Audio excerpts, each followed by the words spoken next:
दोस्तों, हम जानते हैं कि जहरीला सांप पहले अपने शिकार को डसता है और जब जहर के असर से डसा गया प्राणी मारा जाता है तो सांप उस प्राणी को खा जाता है। लेकिन क्या सांप सिर्फ अपने शिकार को मार डालने के मकसद से ही डसता है? बिल्कुल नहीं।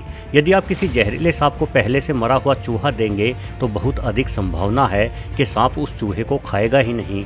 तो भला एक जहरीला सांप पहले से मरे हुए चूहे को क्यों नहीं खाता? या वो कौन सा जहरीला जीव है जिसके जहर से सांप भी डरकर भाग जाते हैं? ये तमाम जानकारी आप इस वीडियो से जुड़कर जरूर जान पाएंगे। साथ ही ये भी जान पाएंगे कि कुछ ऐसे चूहे भी पैदा हो जाते हैं जिन पर सांप के जहर का कोई असर नहीं होता। तो वीडियो से अंत तक जरूर जुड़े रहिए।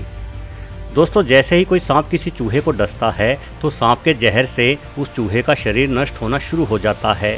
सांप का जहर चूहे के शरीर को गलाकर इस लायक बना देता है कि सांप आसानी से उस चूहे को हजम कर सके। इसलिए सांप पहले से मरे हुए चूहों को खाना पसंद नहीं करता, क्योंकि उन चूहों का रक्त प्रवाह चालू नहीं रहता। इसलिए यदि सांप किसी मरे हुए चूहे को काट भी ले तो सांप का जहर उस चूहे के शरीर में सुचारू रूप से फैल नहीं पाता, जिस वजह से सांप को ऐसा चूहा हजम करने में भी समस्या आती है। यही वजह है कि प्रयोगशालाओं और रेप्टाइल्स घर में कैद सांपों को भी हमेशा जिंदा चूहे ही दिए जाते हैं, ताकि सांप अपने जहर को उन चूहों में फैलाकर उन्हें मार सके। किंतु वर्ष 1976 में एक अनोखी घटना घटी।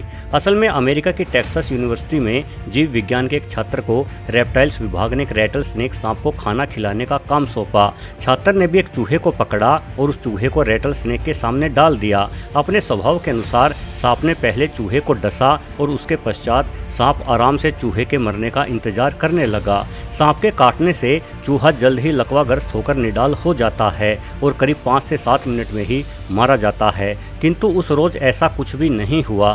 सांप के काटने के बावजूद भी चूहा पूर्णतः स्वस्थ रहा। इस घटना से जीव विज्ञान के छात्रों समेत प्रोफेसरों का भी चौंक जाना स्वाभाविक था। छात्रों ने इस चूहे को पकड़कर एक अन्य सांप के सामने डाला। इस दूसरे सांप ने भी चूहे को काटा, बल्कि दूसरे सांप ने तो चूहे को लगातार 3 से 4 बार काट लिया। हालांकि सांप द्वारा काटे जाने का दर्द चूहे के ऊपर देखा जा रहा था, किंतु जहर का असर चूहे पर बिल्कुल भी नहीं देखा गया। यानी इस चूहे के शरीर ने सांप के जहर से लड़ने की क्षमता विकसित कर ली थी। ये चौंकाने वाली, रोचक किंतु सत्य घटना थी। उस समय शोधकर्ता इस घटना से काफ़ी चिंतित भी हो गए।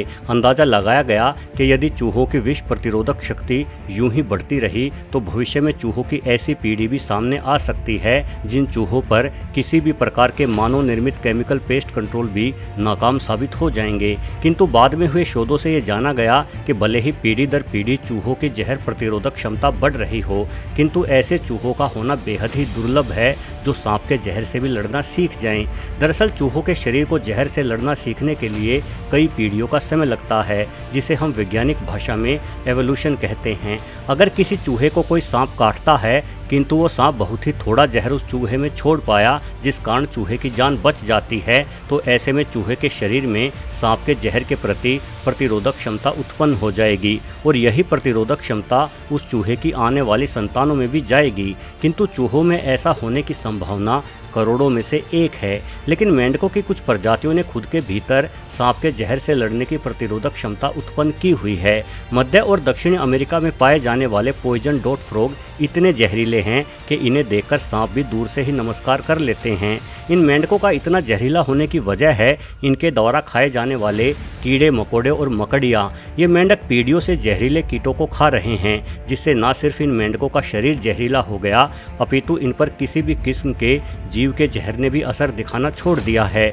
इन मेंढकों के शक्तिशाली जहर का इस्तेमाल अमेज़न के जंगलों में रहने वाले आदिवासी अपने लिए भोजन जुटाने के लिए करते हैं। पहले आदिवासियों द्वारा मेंढकों को पकड़ा जाता है, फिर उस मेंढक की त्वचा में कुछ कांटों को घुसाकर कांटों पर मेंढकों का रक्त लगा लिया जाता है। अब मेंढक के रक्त से सने इन कांटों को जिस किसी जीव को चुभो दिया जाता है उस जीव की मौत निश्चित ही समझो। अमेज़न के निवासी इन कांटों को शिकार के ऊपर फेंकने के लिए एक विशेष प्रकार का फूकनी जैसा यंत्र अपने साथ रखते हैं। इस यंत्र को मुंह से लगाकर जोरों से हवा फेंककर शिकार को निशाना बनाया जाता है। ये बड़ी ही अनोखी बात है कि सांप के शरीर में कांटे चुभोकर आप सांप से जहर प्राप्त नहीं कर सकते, क्योंकि सांप के पूरे शरीर में जहर नहीं होता, जबकि इन रंग बिरंगे खूबसूरत मेंढकों के अंग अंग में जहर भरा हुआ होता है। इतना जहर कि वो जहर लगातार इस मेंढक के शरीर से रिश्ता रहता है। एक सवाल आपके मन में आया होगा कि जब इस मेंढक के शरीर पर कांटे चुभाकर इससे जहर प्राप्त किया जाता है तो क्या कांटे चुभने के कारण जख्मी हुआ मेंढक बाद में मारा जाता है? दरअसल इस सवाल का जवाब हाँ और ना दोनों ही हो सकता है। ज़्यादातर मौक़ों पर जख्मी मेंढक मारा नहीं जाता, बल्कि कुछ दिनों में ही उसके घाव ठीक हो जाते हैं, किंतु कई बार किसी अंदरूनी अंग में कांटा लगने के कारण मेंढक की मौत भी हो सकती है। दोस्तों, आमतौर पर प्रकृति में एक नस्ल का जीव दूसरी नस्ल के जीव को ही खाना पसंद करता है, किंतु जहरीले जीव विशेषकर सांपों में भोजन को लेकर ऐसा कोई भेदभाव नहीं है।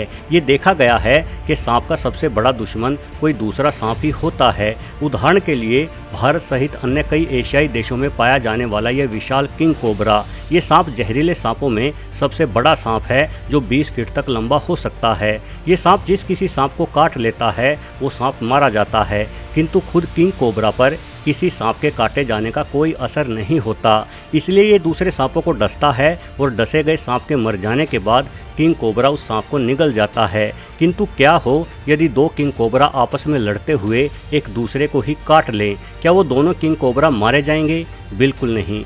असल में प्रत्येक सांप अपने जहर की प्रतिरोधक क्षमता लेकर ही पैदा होता है। हालांकि कुछ जानकार ये भी दावा करते हैं कि यदि सांप गलती से खुद को भी काट ले तो भी मारा जाएगा, किंतु ऐसे किसी दावे को कभी साबित नहीं किया गया है, और यदि ऐसा होता तो दुनिया में एक भी सांप नहीं बचता, बल्कि सभी सांप आपस में लड़कर ही मारे जाते। दोस्तों, अपने बचाव एवं खुद का पेट भरने के लिए शिकार करने के सिवाय जहर जीवों के कोई काम नहीं आता, किंतु यदि हम इंसानों की बात की जाए तो हमने सांप एवं अन्य जीवों से मिले जहर के अनेकों इस्तेमाल सीख लिए हैं। सांप के जहर से ही एंटीवेनम बनता है। जहर को अल्प मात्रा में घोड़े जैसे जानवरों के शरीर में इंजेक्ट कर उस जानवर के खून से एंटीबॉडी लिया जाता है। इस एंटीबॉडी से ही उस इंसान का इलाज होता है जिसे सांप ने काटा हो।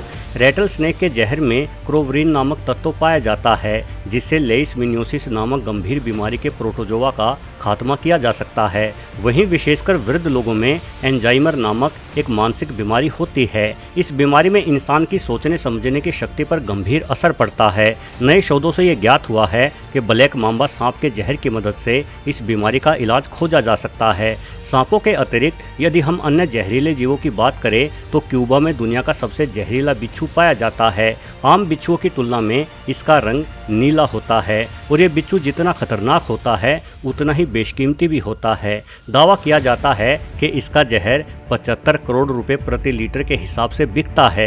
दरअसल इस बिच्छू के जहर से कैंसर के इलाज के लिए विडाटॉक्स नाम की दवाई बनाई जाती है। जानकारों के अनुसार क्यूबा के इस बिच्छू के जहर में 50 लाख से अधिक अलग अलग यौगिक पाए गए हैं, और अभी तक इनमें से सिर्फ कुछ यौगिकों की ही पहचान हो पाई है, जिन्हें कैंसर से लड़ने में बेहद ही महत्वपूर्ण माना गया है। इस बिच्छू से जुड़े शोधों के आधार पर कुछ वैज्ञानिकों का कहना है कि आने वाले भविष्य में इस बिच्छू के जहर के इस्तेमाल से ऐसी दवाइयां बनाई जा सकती हैं जिन दवाइयों के दम पर कैंसर को जड़ से खत्म किया जा सकेगा। वीडियो देखने के लिए आपका बहुत बहुत धन्यवाद।